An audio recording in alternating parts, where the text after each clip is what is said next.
আজকের পাঠের বিষয়, ইনি তো দেবী, আমাদের সত্যিকারের মা।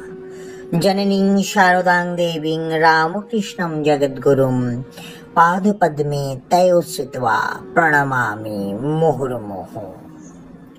উদ্বোধনে একদিন পূর্ববঙ্গের একটি মেয়েকে মা দীক্ষা দিলেন। দীক্ষার পর তার সঙ্গে একত্র আহার করলেন। আহার শেষ হলে পরে তার হাতে এক ঘটি জল তুলে দিয়ে মা বললেন, হাত ধো। হাত ধোয়া হলে তাকে আরেক ঘটি জল দিয়ে মা বললেন, পা ধো।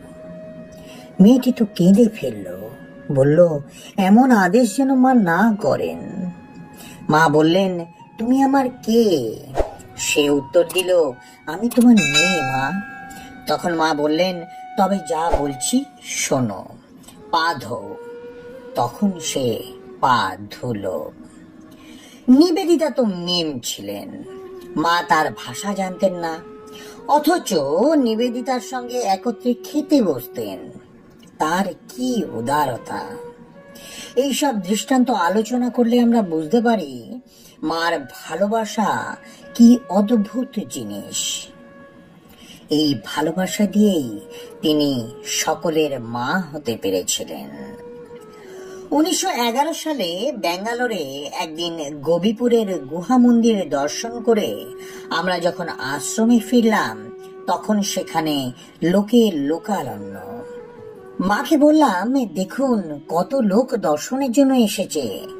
মা গাড়ি থেকে নামলেন। তার পায়ে বাত ছিল, একটু টেনে টেনে চলতেন। মাকে দেখে দর্শনার্থী জনতা দক্ষিণ দেশে প্রচলিত রীতি অনুযায়ী সাষ্টাঙ্গে প্রণাম করলেন। মা অমনি সমাধিস্থা হয়ে বরাভয় করা মূর্তিতে দাঁড়িয়ে থাকলেন। তার বাহ্য জ্ঞান ছিল না। আমার ভয় হয়েছিল পাছে পড়ে যান।